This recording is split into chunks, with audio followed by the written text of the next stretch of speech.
Bab 116 tidak ada jalan keluar. Semua mobil mereka adalah Mercedes-Benz hitam yang sama.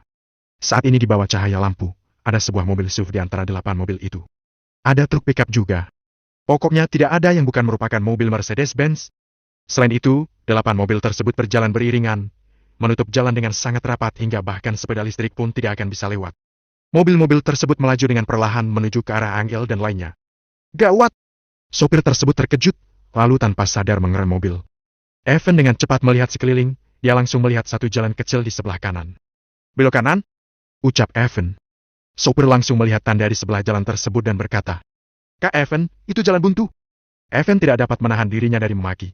Sialan! Lalu, dia bersiap-siap untuk menyuruh sopir putar balik. Akan tetapi, terdengar suara klakson mobil dari belakang. 2 truk sampah yang besar sedang melaju ke arah mereka. Sekarang, di depan mereka terdapat 8 mobil yang sedang mendekat, lalu di belakang mereka juga ada 2 truk sampah. Angel dan 2 orang lainnya yang terhimpit di tengah sudah terjebak dan tidak mempunyai jalan keluar lagi. Setelah hening beberapa saat, Evan bertanya, Nona Angel, apakah Anda bisa menyetir? Angel terkejut, lalu segera menjawab, Bisa, sedikit.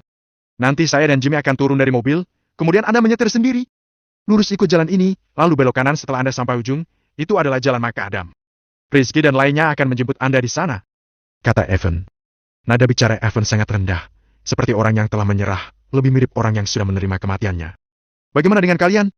Tanya Angel. Nanti saya dan Jimmy akan maju ke sana untuk mencari cara membuka jalan untuk Anda. Anda akan pergi melewati jalan itu. Ingat, tidak usah peduli apakah Anda akan menabrak orang atau tidak. Anda hanya perlu peduli untuk terus maju. Selainnya biarkan Tuan Muda Valentino yang menyelesaikannya. Yang penting adalah Anda tiba di sisi Tuan Muda Valentino dengan aman. Evan berbicara sambil mengeluarkan bayonet bersegi 3 dari pinggangnya. Dia mengelus bagian ujung pisau tersebut dengan jarinya. Jimmy yang dimaksud Evan adalah si sopir. Jimmy juga tidak ragu-ragu, dia langsung mengeluarkan bayonet bersegi 3 seperti milik Evan.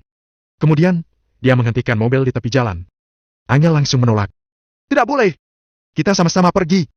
Meskipun sekarang Angel sangat takut, dia tetap tidak ingin Evan dan Jimmy menuju ke kematian mereka. Evan menggelengkan kepala. Di depan ada begitu banyak halangan, bagaimana mungkin mereka mempunyai kesempatan untuk pergi bersama? Satu-satunya kesempatan yang mereka miliki adalah dengan Evan dan Jimmy memikir cara untuk lari ke sana, lalu lihat apakah mereka bisa mencuri satu mobil. Setelah itu, mereka akan menggunakan mobil tersebut untuk menabrak mobil lain agar mereka bisa membuka jalan untuk Angel lewat. Kalau mereka memaksa menabrak mobil Mercedes-Benz itu dengan mobil ini, Angel akan mudah cedera. Jadi, Evan tidak mau mengambil risiko ini. Nona Angel, Anda harus mendengarkan arahan kami. Kalau tidak, siapapun tidak akan bisa pergi dari sini dengan selamat. Jangan biarkan pengorbanan kami sia-sia. Anda harus tetap hidup. Setelah Anda bertemu dengan Tuan Muda Valentino, Anda harus memberitahunya kalau saya selalu setia pada Tuan Muda.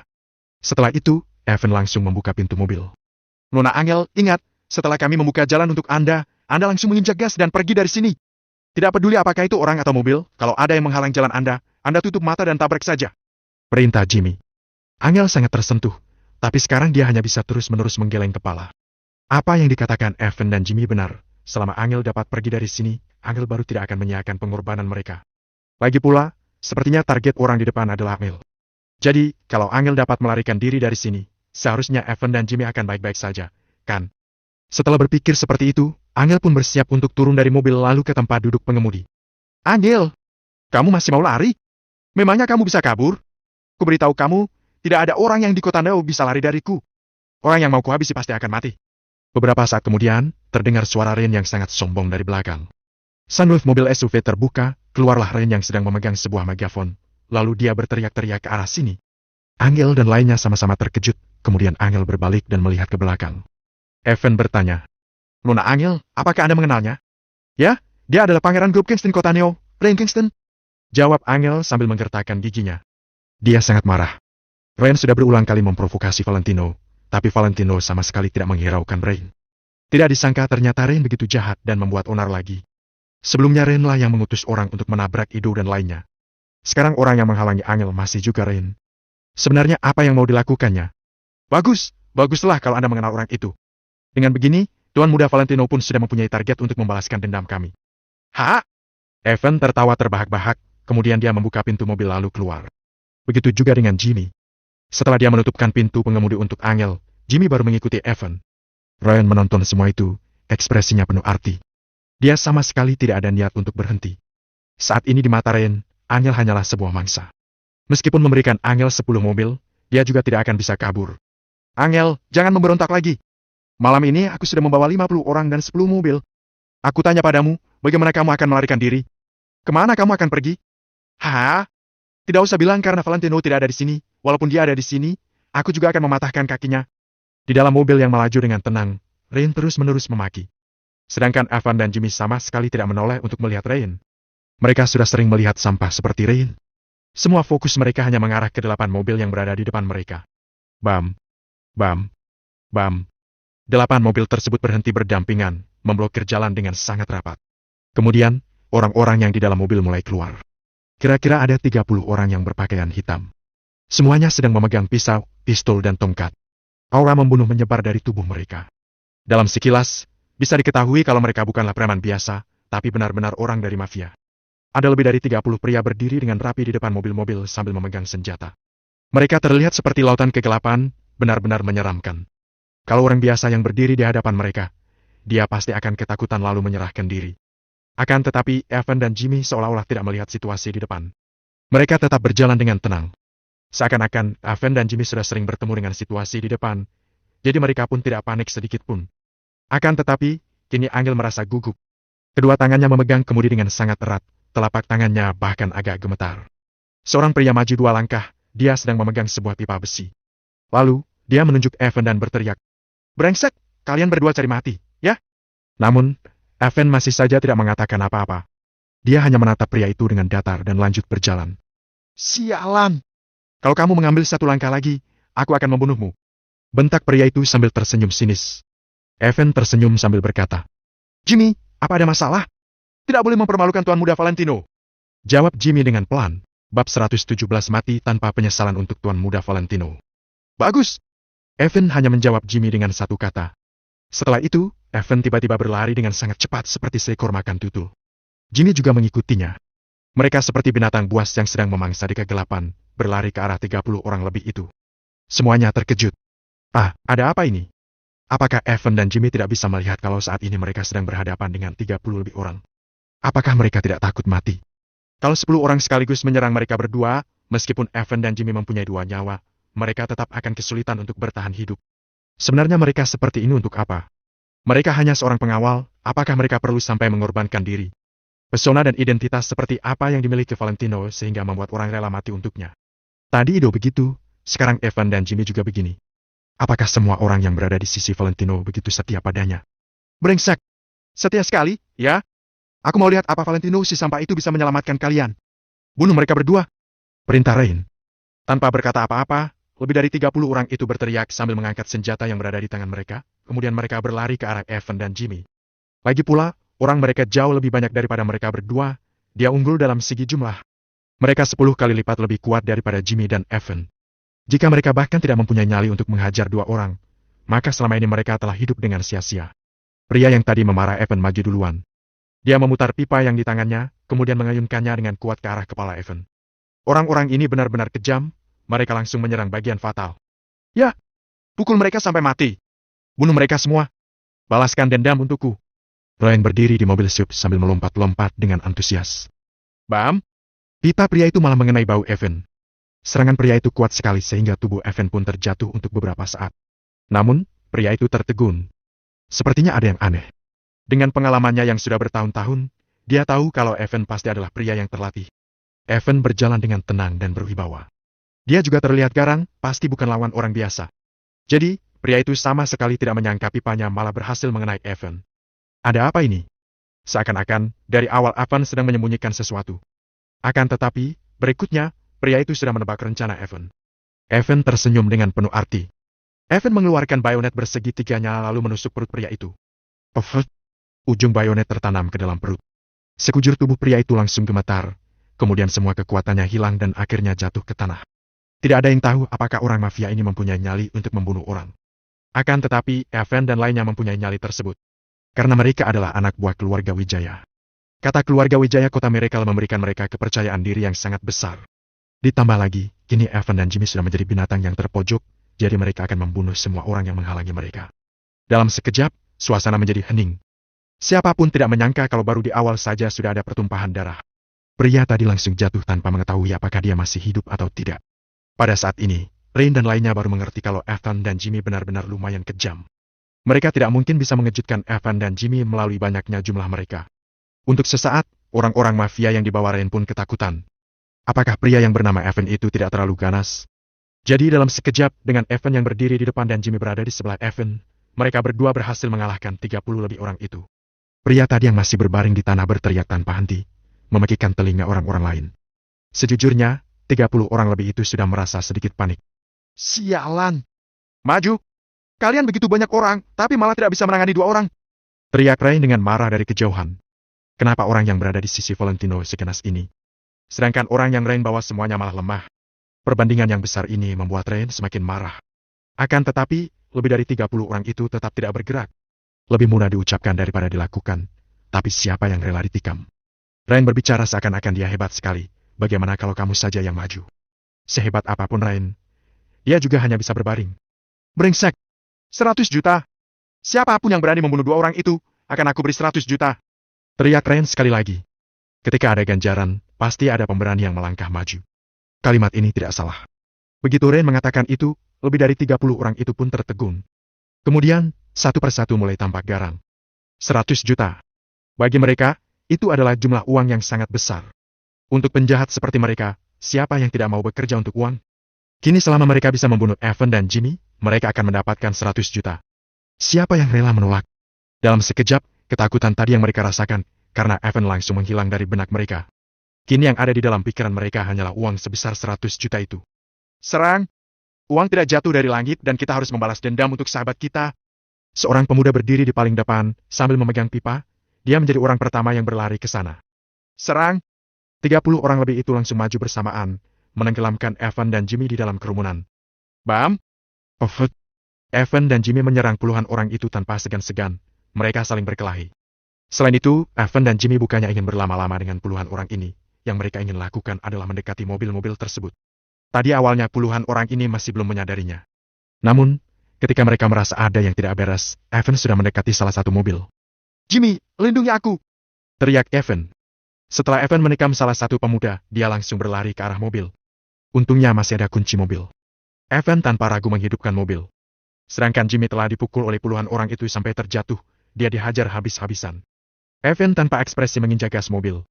Mobil tersebut pun langsung melaju seperti anak panah yang telah dilepas dari busurnya. Evan menghindari tempat di mana Jimmy berada dan langsung menabrak puluhan orang itu. Evan tidak mengurangi kecepatan mobil, dia menabrak beberapa orang lagi, kemudian berteriak dengan kuat. Nona Angel, sekarang! Pergi! Bam! Bam! Krak! Ada pipa dan nuncaku yang tak terhitung jumlahnya mulai menghantam mobil. Kaca depan langsung pecah, retakan seperti jaring laba-laba pun muncul. Namun, Evan tidak mengurangi kecepatan mobil sedikit pun. Dia juga tidak berlama-lama di tempat dan langsung melaju ke belakang.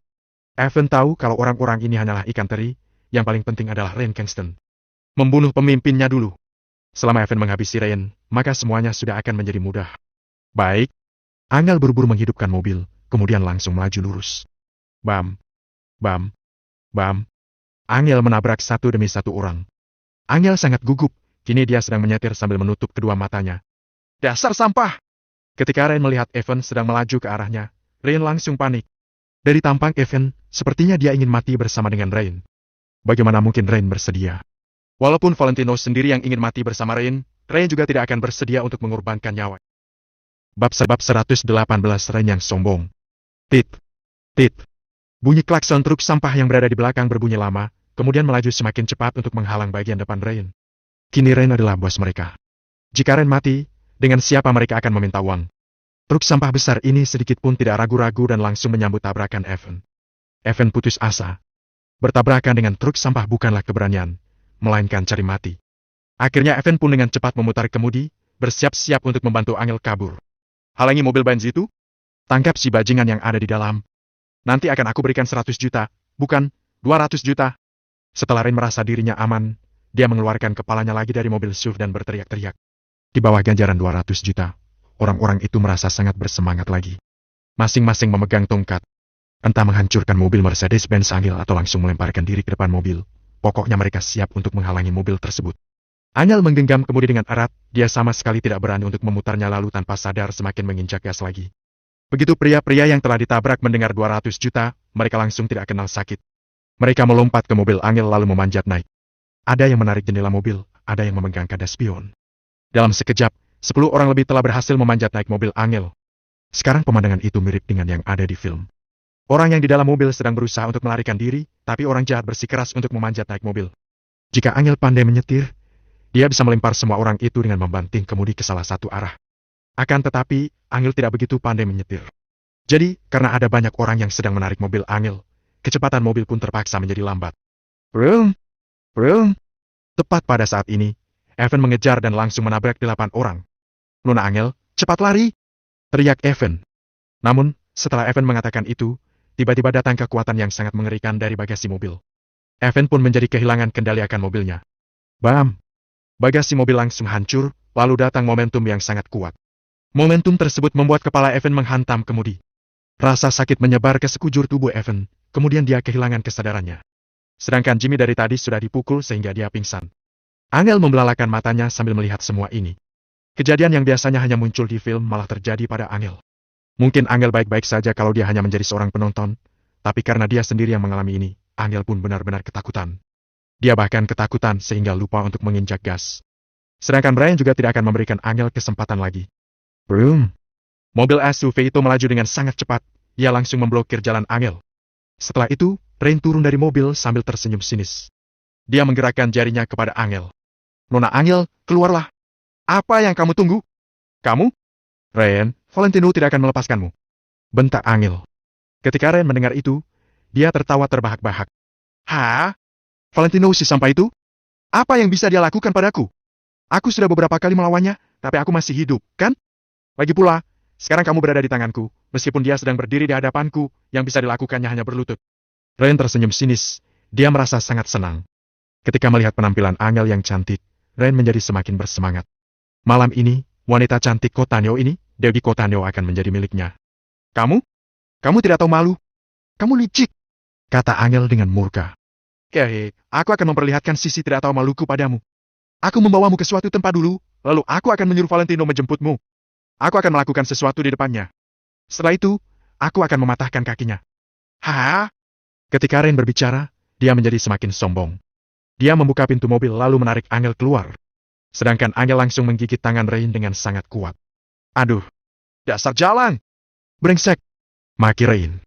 Rain segera menarik tangannya, kemudian dia mengangkat tinggi telapak tangannya lalu hendak menampar Angel. Tepat pada saat ini, tiba-tiba ada seseorang yang berteriak. Tuan Muda Rain, ada orang yang datang. Gerakan Rain pun langsung terhenti, dia menoleh. Ada beberapa lampu mobil yang sedang mengarah ke sini dari kejauhan, sepertinya ada sekitar 10 mobil. Brengsek! Aku pergi dulu, kalian lindungi aku! Teriak Rain. Rain dengan kuat menangkap Angel, kemudian langsung menyeret Angel ke dalam mobil Rain. Angel terus memberontak, tapi dia hanya seorang wanita, mana mungkin mempunyai kekuatan seperti Rain. Akhirnya Angel tetap ditangkap naik ke mobil. Halangi mereka. Nanti aku akan memberi kalian banyak bonus. Rain dengan cepat mengikat Angel lalu menaruh sebuah kain ke dalam mulut Angel. Rain baru menghidupkan mobilnya, kemudian melaju pergi. Di restoran mie di Jalan Makadam, Valentino sedang sibuk di dapur sambil tersenyum-senyum. Terdapat tumpukan bawang hijau cincang di atas talenan, sedangkan sekarang Valentino sedang memotong sayuran hijau. Valentino tahu kalau Angel suka sayur. Saat ini, Valentino tiba-tiba merasa sedih. Perasaan ini seperti orang yang mendadak terkena serangan jantung. Aduh! Gerakan tangan Valentino pun goyah, dia langsung menggores jarinya sendiri. Darah dengan cepat mengalir keluar. Namun, Valentino sama sekali tidak memedulikannya. Dia menaruh tangannya di bawah air kran, kemudian langsung berjalan keluar. Kak Evan dan lainnya belum sampai? Tanya Valentino kepada seorang pemuda. Raut wajah pemuda itu tampak aneh. Setelah beberapa saat, dia baru menjawab. Tuan Muda Valentino, belum. Valentino menatap pemuda itu dengan curiga. Lalu, dia berbicara dengan dirinya sendiri. Tidak mungkin, sudah lama sekali, kenapa mereka belum sampai? Mungkin sudah mau, kata pemuda itu. Valentino terus merasa ada yang aneh dengan pemuda ini. Ditambah dengan jantungnya yang sedang berdebar tidak seperti biasanya, Valentino pun merasa ada yang tidak beres. Aku keluar sebentar untuk lihat-lihat, kata Valentino, lalu dia langsung berjalan ke arah pintu. Pemuda itu segera berseru. Tunggu, Tuan Muda Valentino, saya rasa mereka sudah mau sampai, jadi kita tunggu di dalam saja. Valentino membalikkan badannya dan bertanya. Bagaimana kamu bisa tahu? Saya. Pemuda itu tertegun, kemudian tidak bisa berkata apa-apa. Sedangkan Valentino sudah tidak menghiraukan pemuda itu. Dia langsung berjalan keluar pintu sambil mengeluarkan ponselnya, bersiap-siap untuk menelpon Angel dan menanyakannya. Akan tetapi, Sebelum Valentino sempat membuat panggilan, dia menyadari ada yang aneh. Valentino tiba-tiba berbalik lalu bertanya pada pemuda itu. Di mana Rizky dan lainnya? Kemana mereka pergi? Sebelumnya Valentino telah mengutus 10 orang untuk melindungi Angel karena dia khawatir akan terjadi konflik di antara Angel dengan Kiara dan lainnya. Sebenarnya Valentino ingin mengutus semua orang untuk melindungi Angel, tapi mana mungkin Angel bersedia. Maka dari itu, ketika Valentino tiba di restoran mie ini, masih ada 80 orang lebih di sisi Valentino. Namun sekarang, di luar hanya terdapat 20 lebih orang, yang lain telah menghilang. Bahkan banyak mobil yang sudah berkurang. Bab 119 Bala Bantuan Level Keluarga Wijaya. Kini Valentino yakin kalau pasti telah terjadi sesuatu. Kalau tidak, Rizky dan lainnya pasti tidak akan berani diam-diam membuat keputusan sendiri di belakang Valentino. Pemuda itu terbata-bata. Tuan Muda Valentino, ini. Dia tahu kalau melakukan ini semua adalah demi keamanan Valentino. Namun, ketika pemuda itu sedang ditatap oleh tatapan mata Valentino yang mengerikan, pemuda itu tertegun dan tidak berani berbohong. Katakan! Ucap Valentino sambil menghubungi ponsel Angel. Maaf, nomor yang Anda hubungi sedang tidak aktif. Silakan coba beberapa saat lagi. Ketika Valentino mendengar suara itu, dia tidak begitu terkejut. Sejak tadi tangannya terluka dari potong sayur, Valentino sudah mempunyai firasat buruk. Sekarang sepertinya firasatnya tidak salah. Telah terjadi sesuatu pada Angel. Tuan Muda Valentino, Nona Angel dan lainnya diserang saat di perjalanan. Kak Evan meminta bantuan, jadi Rizky pergi untuk memberi bala bantuan. Jawab pemuda itu dengan hati-hati dengan kepala tertunduk. Valentino tiba-tiba menoleh, kedua matanya tampak agak merah. Kenapa tidak ada yang memberitahuku? Saya khawatir kalau target orang-orang itu adalah Anda. Akan sangat berbahaya jika Anda menampakkan diri. Rizky telah membawa sangat banyak orang ke sana. Mereka pasti bisa membawa Nona Angel kembali dengan aman. Tuan Muda Valentino tidak perlu khawatir. Ujar pemuda itu. Valentino menarik napas dalam-dalam, kemudian langsung berjalan ke mobil. Tuan Muda Valentino, Anda tidak boleh pergi. Orang-orang itu pasti ingin mengambil Nona Angel sebagai umpan. Kalau Anda ke sana, mereka akan menyerang Anda. Kata pemuda itu dengan panik. Meskipun begitu, aku tetap harus pergi. Naik ke mobil, aku harus ke sana. Ujar Valentino dengan datar. Valentino tahu kalau pemuda ini melakukan itu adalah untuk kebaikan Valentino sendiri, jadi dia tidak akan memarahi mereka. Sekarang Valentino hanya ingin orang-orang yang mencelakai Angel mati. Setiap orang memiliki batas yang tidak dapat disentuh, kalau disentuh akan berakibat fatal. Sepertinya dulu Valentino terlalu tidak menunjukkan diri. Makanya para brengsek itu baru berani berulang kali memprovokasi dirinya. Baiklah. Pada hari ulang tahun pernikahan ketiga Valentino, dia akan membuat semua orang melihat seberapa mengerikan kekuatannya. Malam ini, Valentino akan menggemparkan satu kota Neo. Baik. Ketika pemuda itu melihat Valentino sama sekali tidak sedang bercanda, dia pun tidak berani banyak bicara lagi dan segera naik ke mobil. 20 lebih pengawal juga tergesa-gesa naik ke mobil. Mereka tidak menghabiskan waktu sedikit pun.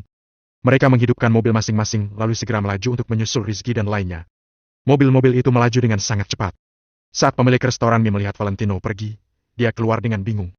Akan tetapi, sekarang Valentino tidak mempunyai waktu untuk memberi pemilik restoran mie penjelasan. Valentino hanya memperlihatkan lampu merah belakang mobil. Dengan arahan pemuda itu, mobil-mobil lainnya melindungi mobil Valentino yang di tengah dengan ketat. Beberapa menit kemudian, mobil yang di depan berhenti. Lokasi yang diterangi lampu mobil sangat berantakan. Valentino pun segera keluar dari mobil. Dia melihat sekeliling. Banyak orang yang terbaring di tanah sambil berteriak kesakitan, ada anak bawah Valentino, ada juga anak bawah lain. Ada banyak mobil yang hancur juga. Seluruh tempat ini terlihat seperti neraka. Rizky, apa yang telah terjadi? Pemuda itu tercengang melihat semua ini. Rizky dan beberapa orang lainnya dengan susah payah mengangkat kepala mereka. Ido telah diantar ke UGD, Kak Evan pingsan, sedangkan lengan kanan Jimmy dipotong. Ujar Rizky dengan sangat sedih, kedua matanya memerah. Mereka bertiga adalah teman-teman yang biasanya bergaul dengan Rizky dan lainnya, bagaimana mungkin hubungan mereka tidak dekat. Di mana Nona Angel? Saat pemuda itu mendengar perkataan Rizky, sekujur tubuhnya gemetar seolah-olah dia telah disetrum listrik. Namun mereka tahu, kalau dibandingkan, keamanan Angel jauh lebih penting. Rizky terdiam sejenak, lalu menjawab. Nona Angel, sudah ditangkap. Antar Ido dan lainnya ke rumah sakit terbaik dan berikan mereka perawatan terbaik. Keluarga Wijaya akan membayar semuanya. Kalau keluarga Wijaya tidak mau, aku yang akan bayar. Setelah Valentino selesai berbicara, dia melangkah maju. Rizky melapor kepada Valentino. Tuan Muda Valentino, sebelum Nona Angel ditangkap, dia naik mobil itu. Valentino menganggukkan kepalanya, kemudian menghampiri mobil Angel. Mobil tersebut telah hancur sehingga tidak bisa dikenali. Kaca mobil semuanya retak, terdapat banyak lubang yang berbentuk koin. Valentino menemukan sebuah kalung di kursi pengemudi, itu adalah kalung Angel. Saat ini, seluruh tempat itu hening. Semuanya sedang menatap Valentino. Sekujur tubuh Valentino sedang menyebar aura dingin yang menyeramkan. Valentino menggenggam erat kalung tersebut, kemudian tiba-tiba berdiri tegak. Pemuda itu dengan hormat berkata, Tuan Muda Valentino, dengan satu kalimat dari Anda, malam ini kota Neo akan langsung hancur. Demi Tuan Muda Valentino, kami bersedia untuk mati tanpa penyesalan. Ucap segerombolan pengawal berbaju hitam. Namun, Valentino malah melambaikan tangannya. Dia langsung menghubungi ponsel Hendrik. Kurang dari 2 detik, panggilan sudah tersambung. Tuan Muda Valentino. Pak Hendrik, aku ingin menggunakan bala bantuan keluarga Wijaya level ACS. Ujar Valentino dengan tenang. Ketika Valentino mengatakan itu, segerombolan pengawal langsung membelalakan mata mereka dan menatap Valentino dengan terkejut. Bala bantuan level ACS. Mereka sudah tidak bisa dideskripsikan dengan kata mengerikan. Saat ini, mereka semua baru tahu ternyata Angel begitu penting bagi Valentino. Tuan Muda Valentino, apa yang telah terjadi? Hendrik segera duduk tegak, nadanya kedengaran panik. Hanya orang yang telah lama bersama keluarga Wijaya baru tahu apa maksud dari bala bantuan level SS keluarga Wijaya Kota Miracle. Bukankah Valentino sedang merayakan ulang tahun pernikahannya yang ketiga dengan Angel? Jangan-jangan ada orang yang tidak tahu diri dan malah menyinggung Valentino. Namun, meskipun orang yang paling berkuasa di kota Neo menyinggung Valentino, Valentino tidak mempunyai hak untuk menggunakan bala bantuan level SS. Valentino dengan susah payah menahan amarahnya sambil berkata, Angel telah ditangkap. Tuan Muda Valentino, tidak mudah untuk menggunakan bala bantuan level SS. Anda pasti lebih mengerti daripada aku. Kalau Anda menggunakannya dengan enteng, perubahan drastis apa yang akan terjadi pada kota Neo nanti? Valentino segera berkata, aku mau level A. Aku rasa level A juga tidak boleh. Keluarga inti tidak akan menyetujuinya. Ujar Hendrik dengan menyesal. Beritahu mereka, kalau mereka tidak mau memberikanku bala bantuan level A, maka mulai hari ini, aku akan putus hubungan dengan keluarga Wijaya dan selamanya tidak akan kembali. Kata-kata Valentino membuat Hendrik langsung terdiam. Tuan Muda Valentino, hari ini saya pasti akan membawakan bala bantuan level A kepada Anda. Anda tidak perlu khawatir. Apapun itu, saya akan melaksanakannya. Saya akan melindungi Anda, kata Hendrik dengan serius. Valentino tidak membalasnya dan langsung mengakhiri panggilan. Kemudian, dia langsung menarik seorang pemuda. Katakan, siapa? Di mana dia? Terlihat jelas kalau pemuda ini bukanlah anak buah Valentino. Tentu saja dia adalah anak buah musuh. Ah, aku tidak tahu. Jawab pemuda itu dengan panik sambil melambai-lambaikan tangannya. Sekarang Valentino seakan-akan telah berubah menjadi orang lain. Dia tersenyum sinis, kemudian membuang pemuda itu